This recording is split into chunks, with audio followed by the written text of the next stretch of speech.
Kisah seorang manusia yang jasadnya Allah hinakan. Sampai-sampai bumi tidak mau menerima jenazahnya. Setiap kali mau dikuburkan jasadnya melambung terlempar ke atas. Sampai sekarang jasadnya masih ada di sebuah museum. Supaya menjadi contoh bagi manusia lainnya. Dia adalah Mustafa Kemal Atatürk. Nama aslinya adalah Gazi Mustafa Kemal Pasha. Penaklukan Konstantinopel pada tahun 1453 oleh Sultan Muhammad Al-Fatih. Hal ini memperkuat status kekhilafahan tersebut sebagai kekuatan besar di Eropa Tengah dan Mediterania Timur. Hingga kota-kota yang sangat terkenal sejak zaman dahulu pun masuk ke dalam wilayah kekhilafahan Utsmaniyah. Pada masa itu seluruh Eropa takut dan menggigil dengan kekhilafahan Utsmaniyah. Raja-raja Eropa berada dalam jaminan keselamatan yang diberikan oleh kekhalifahan Utsmaniyah. Mustafa Kemal Atatürk dikenal sebagai pendiri Republik Turki. Dia lahir dalam lingkungan keluarga muslim dari orang tua Turki yang sederhana di kota pelabuhan kosmopolitan Salonika pada 12 Maret 1881. Ayahnya Ali Riza adalah seorang pegawai biasa di kantor bea cukai.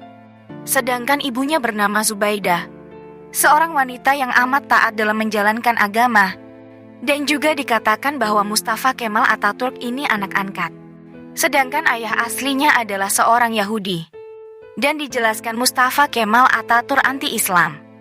Orang munafik yang pura-pura Islam tapi punya rencana jahat untuk menghancurkan Islam dari dalam. Pada umur 12 tahun, ia masuk di sekolah angkatan Salonika dan kemudian pada tahun 1885, dia melanjutkan sekolah Akademi Militer Monasita. Pada tahun 1905, dia masuk ke dalam militer Istanbul dan selesai pada tahun 1907. Kemudian Mustafa Kemal Atatürk ditugaskan di Batalion 3 Salonika. Dari sini kemudian pecah Perang Dunia ke-1. Dia dipilih sebagai Panglima Pasukan ke-19 karena berhasil menaklukkan pasukan tentara Inggris 2 kali. Dia diangkat menjadi kapten dan naik lagi menjadi jenderal pada tahun 1916. Pada tahun 1920 Mustafa Kemal Atatürk menasbihkan dirinya sebagai Perdana Menteri. Pada 3 Maret 1924, Badan Legislatif mengangkat Mustafa Kemal Atatürk sebagai Presiden Turki dan membubarkan Khilafah Islamiyah. Mustafa Kemal Atatürk bertindak radikal untuk menghancurkan peradaban Islam. Ia sebagai Presiden Turki yang sekuler, bertindak diktator dalam menjalankan pemerintahan. Ia menetapkan ideologi negara menganut paham sekularisme. Atas dasar ideologi ini, dia mengumumkan akan mengambil langkah-langkah kebijaksanaan untuk mencapai cita-citanya demi kepentingan negara Turki sekuler. Mustafa Kemal Atatürk dan partainya berhasil menggeser dan menggusur kekhilafahan dari sendi-sendi kehidupan bangsa Turki. Ketika ia berkuasa, dia menjadi diktator pertama dalam dunia Islam. Dia memerintah dengan tangan besi. Dia merubah Turki yang sebelumnya pemerintahan Islam menjadi pemerintahan ala Barat. Hal ini adalah sebuah prestasi yang sangat luar biasa bagi Barat, karena hambatan terbesar bangsa Eropa adalah Khilafah Turki Utsmani. Setelah Khilafah Utsmani runtuh, maka Barat dengan leluasa melancarkan semua agendanya dan memastikan bahwa Islam tidak akan bangkit lagi sebagai sebuah negara. Semua umat Islam dalam genggaman tangan Mustafa Kemal Atatürk, tangannya berlumuran darah umat Islam.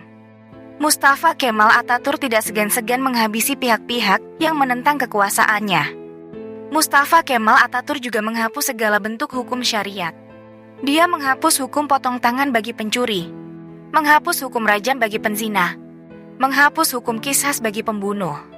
Lalu digantinya dengan hukuman sipil, pidana, dan komersial ala Swiss, Italia, dan Jerman. Sekolah-sekolah keagamaan semua dirombak dengan kurikulum sekuler. Tidak hanya itu, Mustafa Kemal Atatürk juga menghapus hukum waris, menyamaratakan ahli waris laki-laki, dan juga ahli waris perempuan, menghapus hukum hijab bagi muslimah. Kemal Atatürk memastikan bahwa wanita Turki harus menggunakan pakaian ala Barat, mengubah Masjid Hagia Sophia yang dulu ditaklukkan Sultan Muhammad Al-Fatih menjadi museum. Kalimat adzan diganti menjadi bahasa Turki. Menggalakkan minum-minuman khamar di tempat umum dan tempat majelis-majelis ilmu diganti dengan tempat-tempat pelacuran dan diskotik. Maka seketika itu, Turki terlihat serupa dengan bangsa Eropa lainnya. Tak hanya mengubah sistem pemerintahan Turki yang Islami menjadi sekuler, namun Mustafa Kemal Atatürk juga memiliki sifat sombong sebagaimana Fir'aun. Mustafa Kemal Atatürk pernah berpidato di hadapan tentara khilafah. Dalam pidatonya itu, Mustafa Kemal Atatürk membanggakan dirinya dengan berteriak dan berkata, "Kini sekarang siapa yang berkuasa? Akau atau Tuhan?" Tentaranya ini mau bilang Tuhan, namun takut dipenggal. Dengan perasaan takut, para tentara mengucapkan, "Andalah paduka yang kami takutkan sekarang." Mendengar jawaban dari para tentara itu, Mustafa Kemal Atatürk tersenyum. Dia bangga. Dia merasa bahwa dirinya lebih berkuasa daripada Tuhan. Pada tahun 1937 terjadi pemberontakan di Provinsi Dersim. Sebelumnya juga terjadi pemberontakan. Cuma kali ini direspon oleh Mustafa Kemal Atatürk dengan cara yang lebih brutal. Di bawah perintah dan pengawasannya, warga sipil termasuk perempuan dan anak-anak semua dibunuh dan dihabisi, meskipun mereka tidak melawan. Bahkan sebagian dari mereka dibunuh dengan cara dibakar hidup-hidup, hingga dihujani oleh bom dari angkatan udara. Dari konflik ini diperkirakan 11.000 sampai 14.000 orang kehilangan nyawanya. Mustafa Kemal Atatürk semakin hari semakin sombong, meremehkan orang lain, dan juga zolim. Maka akhirnya Allah memberikannya azab. Pelan-pelan semua kejahatan dan kesombongan itu berhenti. Pada tahun 1938, Mustafa Kemal Atatürk akhirnya meninggal. Dia berkuasa kurang lebih selama 15 tahun. Lalu bagaimana matinya Mustafa Kemal Atatürk? Pada saat itu Mustafa Kemal Atatürk menderita penyakit kulit, namun juga menderita malaria, liver dan penyakit kelamin. Dokter pribadi Mustafa Kemal Atatürk mengoleskan salep karena luka disebabkan garukan dari kukunya. Pada awal tahun 1938, ketika dia dalam perjalanan ke Yalova, dia menderita penyakit serius.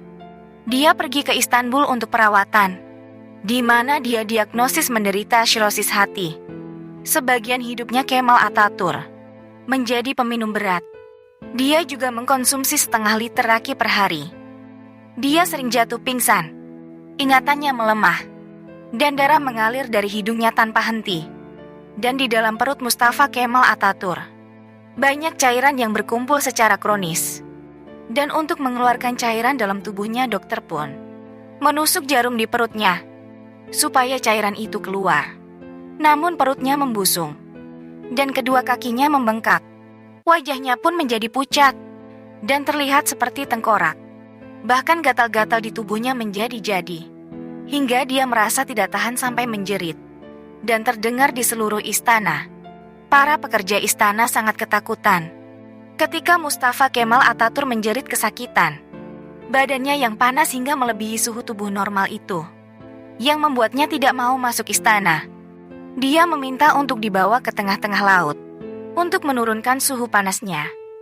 Tapi suhu tubuhnya selalu naik dan semakin panas. Dan pada tanggal 10 November tahun 1938, Mustafa Kemal Atatürk dinyatakan mati oleh dokter. Ketika akan diproses pemakaman, para ulama Turki menolak untuk menyolatkan jenazahnya. Baru di hari ke-9, atas permintaan dari adik perempuan Mustafa Kemal, barulah para ulama dan rakyat Turki mengkafani, mensolatkan dan menguburkan Mustafa Kemal Atatürk. Namun apa yang terjadi? Ketika jenazahnya akan dimasukkan ke bumi, jenazahnya terlempar ke atas. Para peziarah kaget, namun mereka tahu emang dia orang yang kejam di masa hidupnya. Sudah mati, masih membuat orang-orang repot. Akhirnya para ulama sepakat untuk menimbun jenazah Mustafa Kemal Atatürk dengan bebatuan di Bukit Ankara. Baru setelah 15 tahun matinya Mustafa Kemal Atatürk, jenazahnya kembali untuk dikubur. Namun masih saja bumi menolak jenazahnya. Hingga akhirnya jenazah Mustafa Kemal Atatürk dimasukkan ke dalam Museum Etnografi Ankara, Turki. Jenazahnya ditimbun dengan bebatuan marmer dengan berat mencapai 44 ton.